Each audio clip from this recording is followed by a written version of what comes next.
What are you listening to? Huh? What are you listening to? Henry the Blasian. Brand new. Not even out yet. I feel alive again. I know I gotta win. And I've been on my way. Ain't no abandoning. Yo, what's going on, ladies and gentlemen? Welcome back to another HTB video, and the hype for NBA 2K22 has finally begun. For those of you guys that haven't already seen, they revealed the cover athletes for 2K22. It's gonna end up being, shout out to my guy Luka Doncic, the cover of 2K. Now, he's not the only cover. We actually got our first female cover for 2K. Shout out to Candace Parker as well. That's a very big step for 2K to take. Hopefully that ends up being a trend moving forward. I kind of like it when 2K has multiple covers sometimes, because then you can pick your preference. I remember in 2K18 I got the DeMar DeRozan version. Don't ask, I'm Canadian, I had to do it, okay? But for the legend, aka the 75th anniversary, we got the Durant, Dirk Nowitzki, and Kareem all on one cover. This was leaked a couple weeks ago. Turns out it happened to be true, so we can confirm all those rumors. But with all this talk about NBA 2K22, that leads me to think, hey, 2K22 Myteam is coming up as well, and I'd like to address some of the things in 2K21 that were good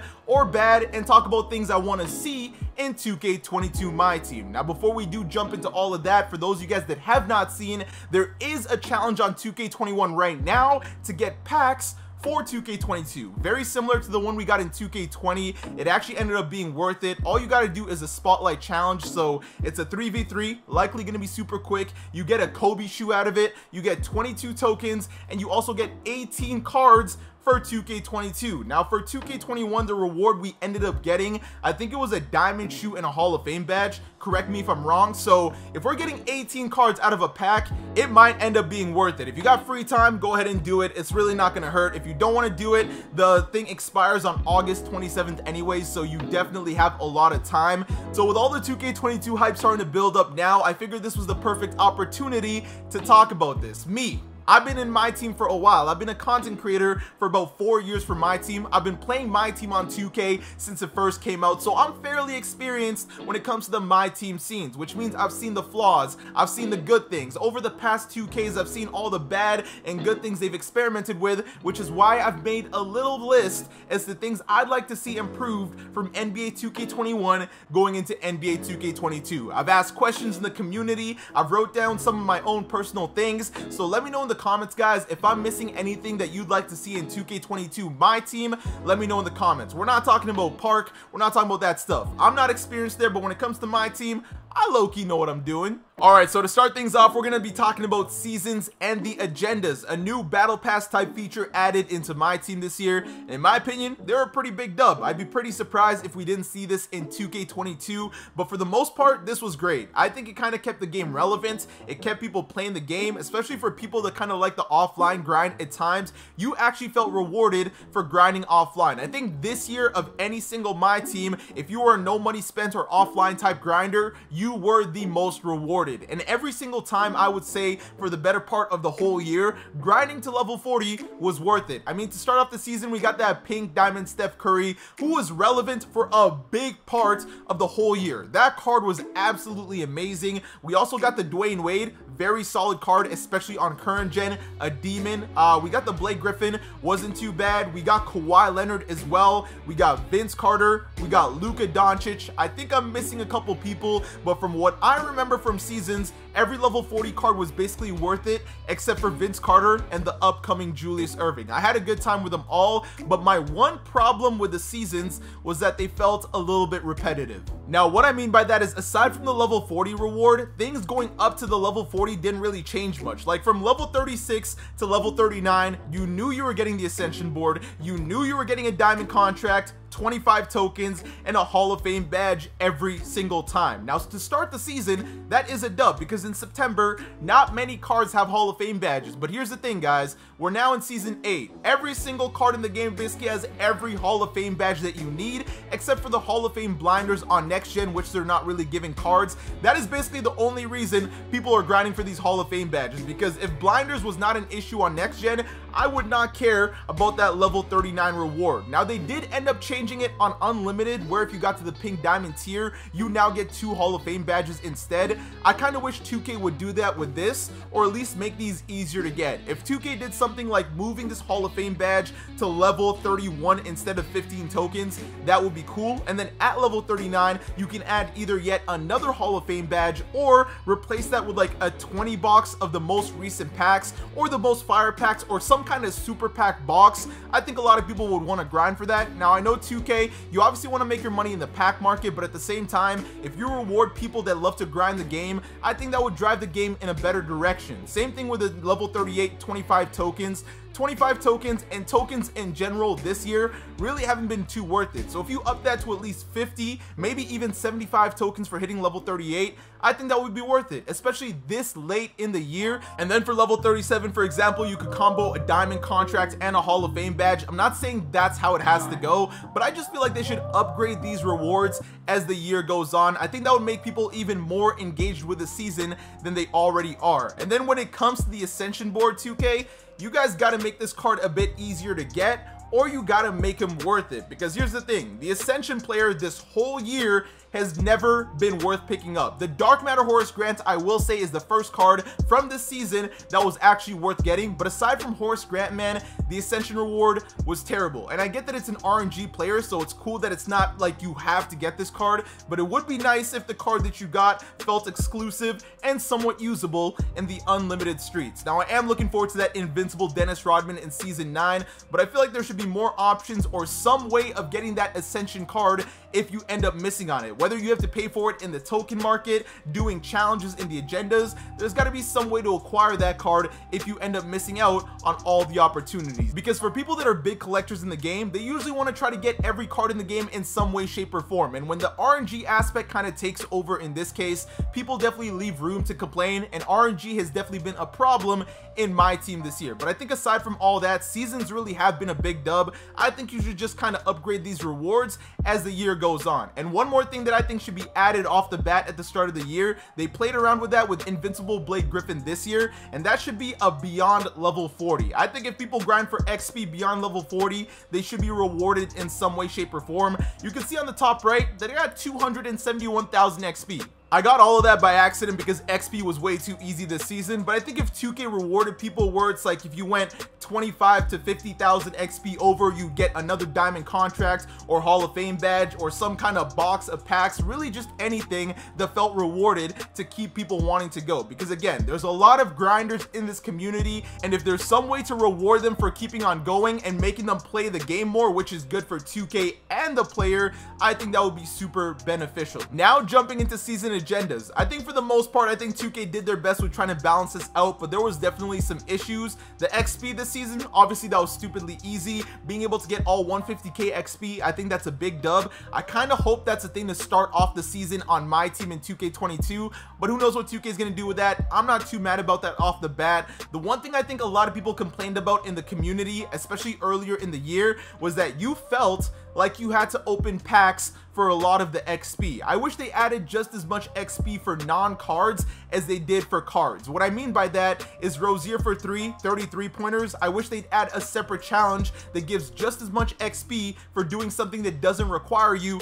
to get the card, especially when early in the year they were playing around with the original owners a lot. A lot of people were super unhappy about that because it felt like it was pay to win. So again, if 2K rewarded people with packs from the season progress and they could end up getting those players, maybe that can balance things out a little bit. But I think for the most part, if we kind of just get rid of the whole original owner thing, people will be kind of satisfied with that. I don't think anyone's gonna miss the original owner challenges being gone. And one thing that 2K actually did really well that I hope they start to do earlier in the year is those limited challenges. And it doesn't always have to be for a player. We got the limited challenges where you can get the Paul Millsap, where you can get the Dark Matter TJ Warren, but again, that was kind of later in the year. If they add that earlier on in the year, where if you do stuff this weekend you get a diamond contract or Hall of Fame badge, just to keep people really engaged with a game, whether it's the weekday or the weekend, I think that would be super cool. But aside from that, there's really not too much to say about the season agendas. Oh, one thing I will say is balance out the XP a little bit, because it really doesn't make sense that Derrick Rose gets 30 assists here for 2000 XP, yet you got to get 15 blocks in triple threat for only 250 XP. That kind of annoyed me a little bit, but it did also reward you with a player, so it is what it is. The players aren't really the greatest thing, not really anything serious to talk about right now. The one serious thing I do want to talk about when it comes to the season agendas is gonna be the lifetime agendas. This might have been the most disappointing thing, honestly, to me in my team this year, because it made no sense. Now, what I mean by that, guys, is that in previous years of my team, it felt great to be a collector, and this game is very collector friendly, so you really do want to be able to reward people, and that just was not the case this year. Now, I'm not talking about domination or the ball rewards. I'm talking about the Myteam fanatic, the actual collector stuff where you get rewarded. They really did not reward you this year, and the gaps in between just made no sense to me, 2K. This isn't even really to come at 2K. I'm purely just confused. 30 cards for auction house, that's cool. 75 cards for team creation, that's cool. And then we take a big leap to 500 cards for only 35 tokens. Now, I'm not mad about the 35 tokens. I'm more confused that there wasn't anything whatsoever in between that. Not a Sapphire card, not a Ruby card, not any sort of free agents. In previous years, they went from 30 to 75 to 125 to 250. They had a solid pattern, but for us to get a total of 5 was terrible. And on top of that, guys, trying to collect 4,000 cards this year was easily the least fun experience I have ever had collecting cards in my team. On top of that, the most expensive experience in collecting cards. And what sucks is that the card wasn't worth it whatsoever. I collected the Jason Tatum. He's a good card. He's invincible, 99 everything, but Jason Tatum, compared to all the cards that were out at the time, was already outdated. So I think 2K definitely messed up with making 4,000 cards a collector level. In previous years, it was always 3,000 max. 4,000 was way too extreme. And again, the gap between 2,000 and 4,000, how are people supposed to feel motivated to keep collecting cards when that's how big the gaps are? You don't go from 500 to 2,000. You go from 500 to 750 to 1250 to 1750, then 2000, 2500, 3000, 3500. Like, what was more annoying than collecting the 4,000 cards is that it did not feel like a journey whatsoever. We got Lillard, and then it felt like nothing was going on, and then suddenly we had the Jason Tatum. 2K, please change this. In 2K19, collecting cards was amazing. Diamond Karolinko, he was a bucket. Pink Diamond J.R. Smith, he was a bucket. The Galaxy Opal Giannis, that was amazing. I think 2K19 was probably the best collector experience we've ever had, and I would like to see that brought back in 2K22.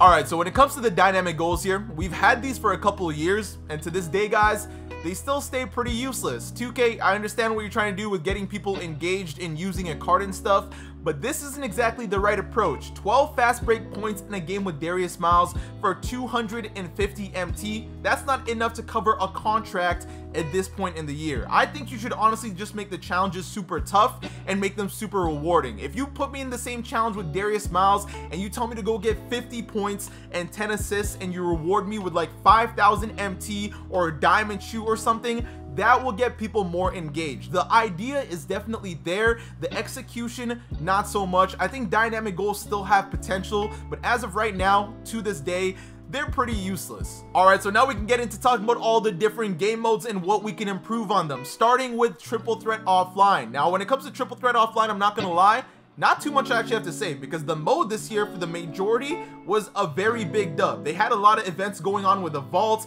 A lot of the vault players ended up being super good. Now again, there was definitely times where RNG was a problem, and I think RNG was the main issue with my team this year. I saw my boy Splash play 2,000 games for one pink diamond card that I got in 37 games. I just don't think that should really be a thing, but as far as rewarding, I think it was pretty good. Now, the triple threat players for hitting a certain amount of wins, they weren't always the best card, but I was kind of okay with that, because me hunting for the vault player was actually a little bit more fun, and for the most part, all the vault prizes were good. 1,000 MT, a pack, diamond consumables. The badge pack, I would actually take that over the 1 token. I think the 1 token should be up to 2 tokens, and that would be a lot better. But aside from that, I don't really have many complaints about triple threat offline. I would like my pick and rolls to work a bit more consistently, but that's more a gameplay thing. I'm not here to talk about the gameplay just yet. I'm here to talk about the mode itself, and for the most part, TT offline keep doing your thing, man. Now, when it comes to talking about domination, there's not too much to say. I would just kind of like to see the rewards upgraded just a little bit. Them adding extra dominations,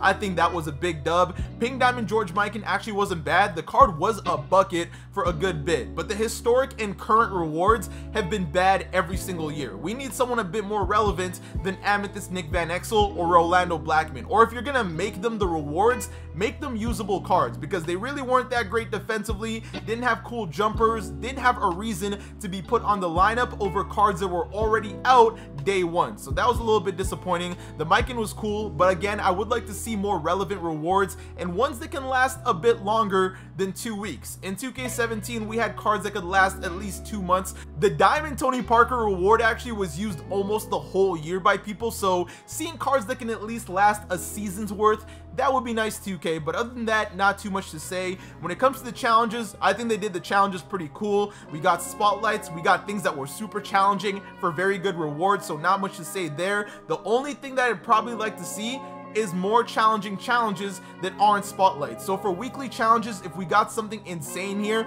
and got rewarded with a player once in a while instead of just a pack, I think that'd be super cool. But I think for the most part, 2K executed the weekly challenges pretty well. They weren't ridiculous. You were rewarded with a pack every week, so 2K, I give you my kudos. So the one big thing I wanted to talk about when it came to offline mode, surprise, it's actually going to be freestyle. Okay, so when it comes to freestyle, guys, here's the thing. You can practice dribbling around, you can practice shooting, a couple offensive things, but I think it's still too limited, especially with the way 2K has evolved at this point in the year. I would like to see freestyle evolve into like a 5v5 simulation. I wish there was an option, kind of like when you're playing in the 2KU and stuff, to practice 5v5s, to practice defense and stuff like that, because you can do that in 2KU, but that's outside Myteam. We're trying to practice with the cards as well, and it's cool mastering the jump shots and a couple dribbles and stuff like that, but to be able to play defense, practice 3v3 simulation for triple threat, practice 5v5 the defensive end, as well as learning what your playbook is all about,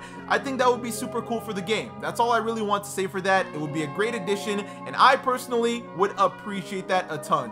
One more thing I want to add to the 5v5 in freestyle, you'd be able to use free throws of cards. A lot of times we don't know what we're walking into with free throws, so being able to see that in a simulation would be cool. It's not a priority, but that just being added would be a nice addition. Alright, so now guys, let's get down to business. Let's talk about the serious stuff, the online modes, where a lot of people have been very disappointed this year. Let's start with a big one, Myteam Unlimited, the basically go-to spot to play any sort of 5v5 in Myteam this year. And I would say for the most part, it's been very disappointing. The rewards have not been the greatest. I've actually got a bit of a list here. We never got any sort of relevant players as a reward. For going 12-0, for having to play 68 games, not play 68, you have to win a minimum of 68 games to get the reward. That was a little bit insane, and for the cards not being as good as they should be, that was very disappointing. I honestly can't think of any unlimited reward that was worth the grind, except for maybe Pink Diamond Paul Pierce early in the year, and maybe Galaxy Opal Kevin McHale. But aside from that, man, Unlimited has been super disappointing. Limited has had way better rewards and has been a ton more fun to play than Unlimited. On top of that, 2K, we need to get rid of skill-based matchmaking in Myteam Unlimited, because that was kind of added out of the blue and suddenly the games were super sweaty. There was no way of hopping into the game and just playing casually because you were always matching up with people at your level, and I feel like skill-based matchmaking has been a problem not just in 2K but many other games. They've got to remove that, or 2K has to do this. You've got to add a ranked Unlimited and you've got to add an unranked Unlimited where people can just play casually and where all the sweats can go and have fun. Either separate the two, get rid of skill-based matchmaking, but as of right now, Unlimited is not a fun online mode. On top of that, if you manage to go 12-0 and get the reward, there's no rewarding feeling beyond that. In 2K20 and 2K19, if you already went 12-0, you could repeat going back again to earn some of these rewards over and over again by going 11-0 again and stuff like that. But as soon as you go 12-0 in Unlimited, That's it. There's no getting pink diamond boxes. There's no getting anything. You don't get rewarded whatsoever for winning any future games. It didn't really give people a drive to keep playing the online mode, and I think that's why the offline was prospering so much. I saw more people having fun on offline this year than honestly online. And what also would be a pretty cool addition, I think, would be leaderboards. Leaderboards would force people to sweat a lot more. It forced people to play the game, because something about seeing your name on a list, especially when we had that in 2K18, was so fire. It was a cool flex. I'd like to see that added again. Now, when it comes to Triple Threat Online, just like Triple Threat Offline, there's not too much to say. In fact, there's only one big thing to say about Triple Threat Online, and that's not me complaining about the rewards or anything like that, because for the most part, they're fairly balanced. The big reward was a very solid reward as well. You could get duplicates of it, but the one problem with Triple Threat Online, and I don't understand why they did this, because no one asked for them to go away, and that was the spinners in TTO. You guys remember when you get your whole board, there were spinners that you could hit to get extra MT and extra tokens on the way down?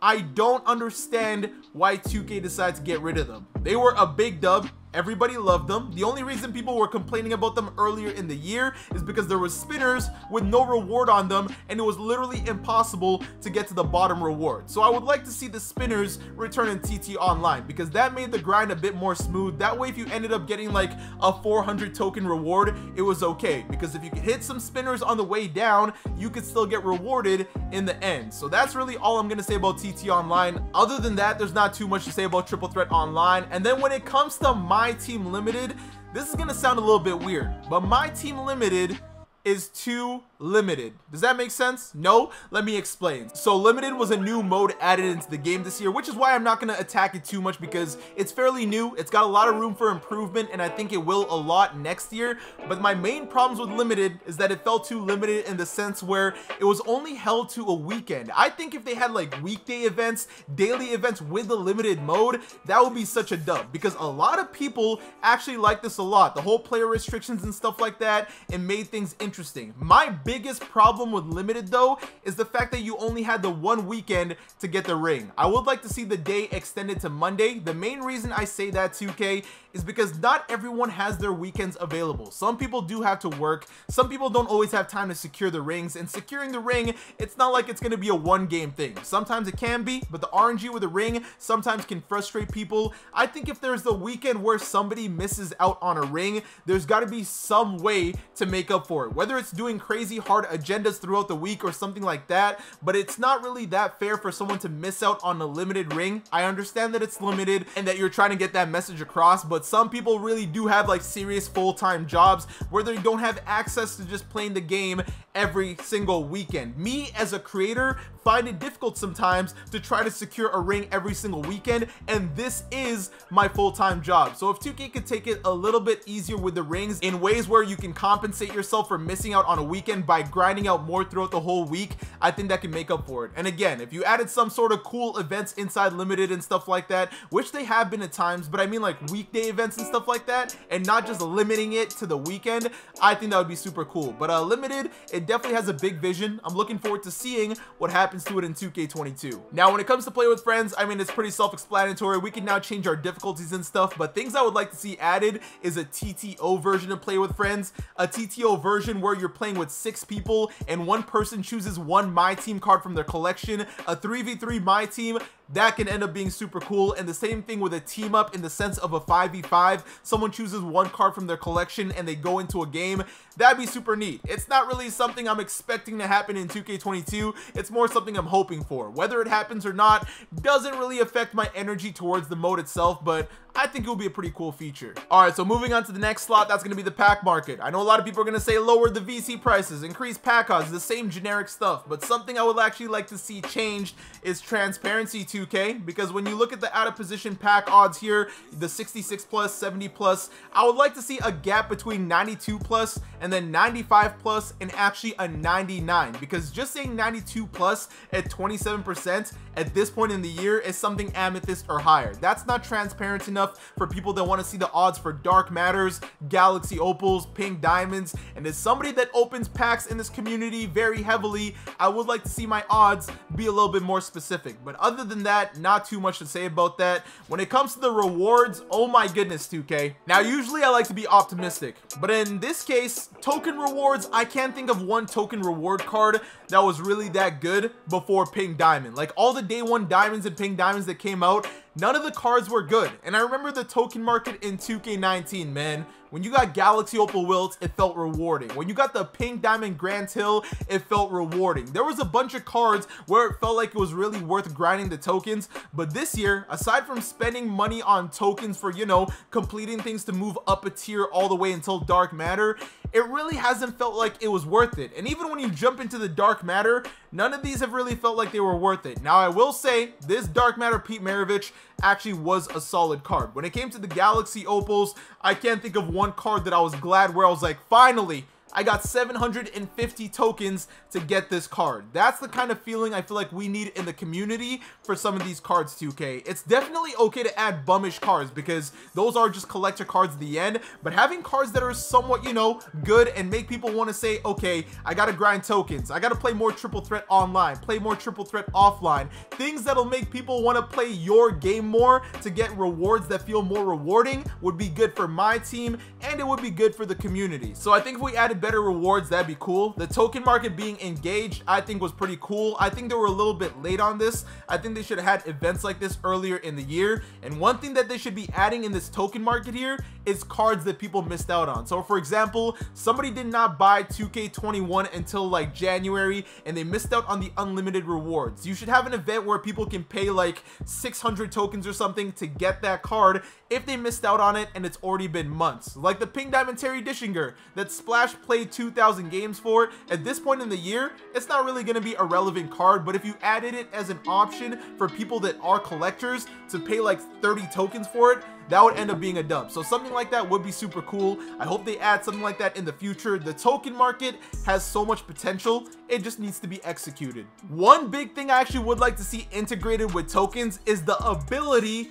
to open some of these regular packs right here with tokens. At this point, tokens have been such a big part of my team. Tokens, MT, VC, if there was some limited weekend time where tokens were available to be able to spend on packs, I think that'd be super cool. Just kind of give the tokens a little bit more value than they already have, because again, this year tokens weren't even really that easy to get, and then if they were easy to get, I'm sitting on 1,700 of them and I don't really feel like I need to spend them on anything. MT I can always spend, VC I can always spend, but tokens, you got to give them more purpose and more value. So I'm looking at the timer on this video, and this video is definitely going to end up being longer than I thought, so I'm sorry for that. But let's jump into the auction house here, guys. And when it comes to the auction house, not too much to say. I think for the most part it's a big dub. The exclude user owned cards is probably the best thing about it so far, but it can still improve. Number one, I would like to see the buyout increase to 200,000 instead of 100,000. I think that would be very convenient for a lot of people that are trying to get access to a card as soon as possible. And speaking of accessibility to a card, we need to change the auction house times. Right now we got 4 hours, we got 12 hours, and we got 24 hours.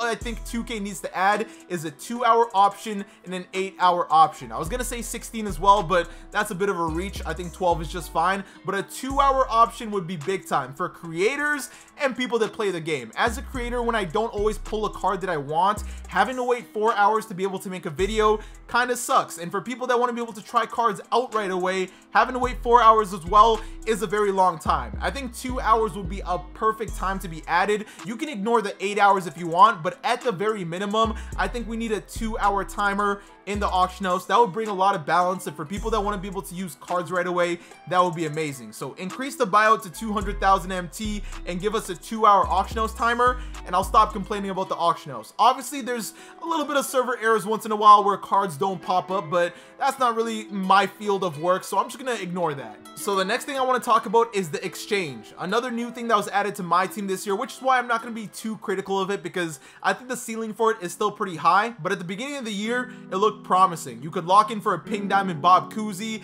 diamond contracts, diamond shoes, Hall of Fame badges. But the one thing about it was, again, it was very, very limited. Not only were the cards not worth it as you progress through the year, because 2K didn't make the exchange players good whatsoever, but on top of that, they would not add onto it with the exchange. Here's the thing, they'd release all this stuff at the beginning of the season, but that was it. There was never any cool new exchange stuff, no limited exchange things in between seasons that were only available for a couple days. I think the exchange has such a high ceiling, and 2K is just barely starting to touch the water with it. I think it'll be a lot better in 2K22, but I had to talk about it a little bit because it was cool locking in at the beginning, but the hype for that died super quick when there was no cool rewards, when you couldn't lock in for anything that really mattered. I feel like if you could lock in for like exclusive jerseys, for example, you got to give up like 10 jerseys to lock in for the 2010 NBA All-Star jersey. Stuff like that would be super neat, where they don't necessarily need to have a ton of value and don't affect how you play the game, but it would end up being a cool cosmetic for the game, because I know a lot of people would like to see cooler courts, cooler jerseys, diamond contracts, diamond shoes, Hall of Fame badges, just more of that stuff integrated into the exchange. It doesn't always have to be a player. Obviously players are cool though, but I think the ceiling for the exchange, man, it is so high. Now when it comes to talking about Evos, guys, fair enough to say that they've been very irrelevant this year. I mean, the idea of them has been super cool, but 2K, they've been super inconsistent with Evos, and I feel like if we just got rid of them, I wouldn't even be mad at this point. If we're gonna keep them, we got to keep them more consistent, at least earlier on in the year. Later in the year, I definitely understand why they're not a thing, but even last year, they would add a bunch of Evos to cards. Now that was a little bit tough this year, given that you get to customize your badges and stuff, where you couldn't do that last year, but I feel like Evos need to be, you know, a little bit more relevant, because I don't really know what else to say about the Evos, aside from the fact that they honestly sucked. I mean, the Mel Daniels, the Sean Marion, they were cool for free cards and they could Evo right away, but aside from that, man, the Evo experience was probably the worst we've had so far. Now, while we're on the topic of talking about the Evos, you can see that Elgin Baylor, he's got a nice little dynamic duo there, and that's been another problem with my team this year, is that none of the dynamic duos have been good enough to use on the court together. I remember back in 2K17 and 18 where duos were actually worth using together, and it was actually worth sacrificing a certain player on your lineup to use another player because what they were able to do together was that good. I have not had an experience anywhere close to that since like NBA 2K18. So again, 2K, I would like the dynamic duos to be a little bit more overpowered. Like, make them a little bit better. Give me a reason to want to use Elgin Baylor and his dynamic duo on the court, because as of right now, there's no drive whatsoever to do so. Alright, so now that I got that all out of the way, let's start talking about things I'd like to see in my team added on for next year. So you can see how you can lock in for players to get tokens. I'm really surprised that you can't do that with coaches or arenas or playbooks or any of the jerseys whatsoever for any sort of reward. I think 2K should start doing that. It will give people more of an objective to continue to collect in the game, and honestly, it'd be a dub. Imagine you collected all 20 of these Sixers jerseys and the lock-in was a super exclusive Sixers jersey that has never been in the game before, or if it was like an all-star jersey or something like that. Not everybody has to go for it because it doesn't feel like a must-have thing, but anyone that's a collector or anyone that's like a big Sixers fan has a drive to get all these jerseys. I think that'd be super cool. Same thing goes for the coaches. If you could lock in all 30 coaches for another diamond coach, for example, a diamond version of Steve Kerr or a diamond version of Phil Jackson, that would be such a big dub for 2K to add. Again, when it comes to the collecting stuff and locking in, there is still so much potential in all of that. And then when it comes to shoes in the game, don't get me wrong, shoes are pretty cool, but after a while, shoes definitely get boring. Now, diamond shoes have been awesome, but imagine if 2K adds like diamond headbands or diamond arm sleeves. I think that'd be super cool because it'd be a nice little cosmetic on a card. Seeing someone like Steph Curry wearing a headband in game and you know that it's gonna change something.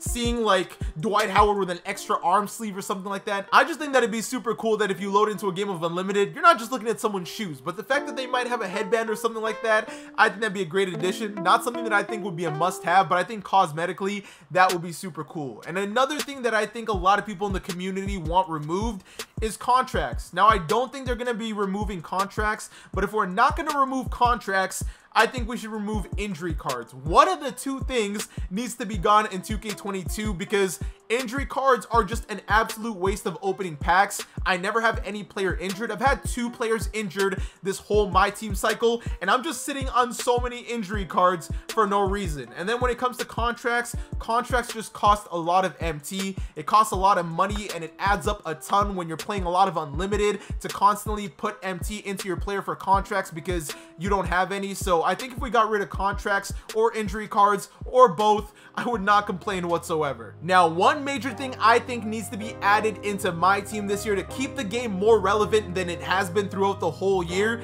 is there needs to be more than just one 250k tournament, because the 250k tournament, obviously it's a big deal. That's $250,000, which gets split into 250k for the winner. But I think if we had like weekend events throughout the whole year where it's like this weekend compete in this tournament for $1,000, compete in this tournament for $500, just different sort of competitive things which would bring up the competitive scene, and on top of that keep people playing the game, that would be such a dub. Because the 250k tournament in itself, it's super cool, but I think more things need to be added after that, because it always feels like right after February, right after the 250k, things get ballistic, and sometimes people want to get a little bit competitive with their invincible bowl. I know it gets super hectic, but I think additional tournaments like $1,000 weekly tournaments and stuff like that would be super cool. But on a serious note, if any sort of dev or Myteam employee is watching this, please consider adding more tournaments to the game, because I think it keeps the competitive scene alive, and it would keep the game in general more alive as well. And it doesn't always have to be cash prizes. If you guys rewarded people with MT or VC, I think that would be pretty cool on a weekend. If there's like a weekly tournament where somebody ends up winning like 1 million VC, 2 million VC, that would be a little bit better. Anything honestly is better than nothing. Even if you could win like a super exclusive player where it ends up being like a 1 of 1 and you can really flex it, that could also end up being a major dub as well. So just some things to consider as far as competitiveness in the Myteam mode. So one little thing I would like to see from the Myteam devs is more consistency between card arts and player models. It feels weird when I buy a Ray Allen who has a head of hair on him on the card art, and then I load into Unlimited and this man has the shiniest head of all time. This one isn't really like a serious concern, but things where card arts match player models are so satisfactory you guys don't even understand. Like if I load into a game and young LeBron looks like young LeBron, it makes the game experience that much better. Some of you guys can understand what I'm talking about. I might sound crazy otherwise. I think it'd be super cool. So the last two things I do want to talk about regarding Myteam I think are pretty serious, and they're going to be my last talking points. Number one, it's going to be defensive settings and matchups. I want to be able to do that before a game starts. Now on current gen you can do that. On next gen we can't do that whatsoever. We load up into a game and you got to waste a pause to set all of that up. I remember when you could load into Myteam before and you could set up your whole play tight, crash offensive board and stuff like that. It was like the 3 little things, but they were big time.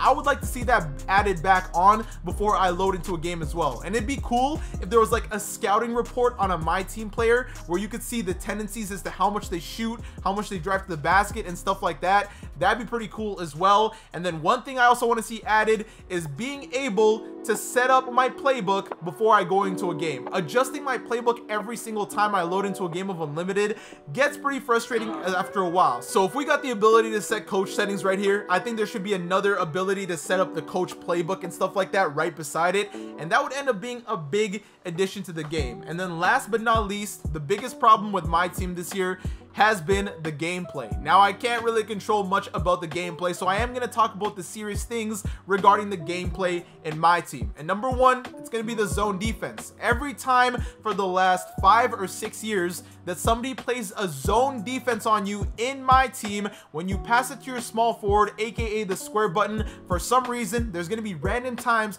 where they just cannot shoot the ball. That has been a very ongoing issue, making the zone defense very frustrating to play against. It's already frustrating to play against, but then when you finally get open and you're not able to shoot the ball, that is super frustrating. And another big gameplay issue specifically to Myteam is icons randomly not working. On offense they'll work, you'll shoot the ball, but if you press a certain button at times when you're running back on defense, none of your icons work, and then you either gotta waste a foul, you gotta foul and use a timeout and stuff like that. So the icons and the zone defense breaking my ability to shoot with my small forward, I think are big time things I need to see changed in the gameplay. I know other than that, other stuff can't be changed because you guys are always changing up the gameplay every single year, but please fix the zone defense part and fix the icons, because those have been big parts in the game every single year that's affected how people play competitively or just regularly. But with that all being said, I've definitely talked way too much. I've been talking for almost an hour. I probably cut out a couple segments, but I'm exhausted. Those are the things I would like to see improved going into NBA 2K22. I'm exhausted. I hope they take all of this into consideration. If there's things you think I missed, let me know in the comments. But with that being said, if you guys did enjoy the video, don't forget to leave a like. And for you new viewers, you know you gotta hit that subscribe button and join the Blasian Nation. I want to thank you guys for watching. I hope you all have an awesome day and take care.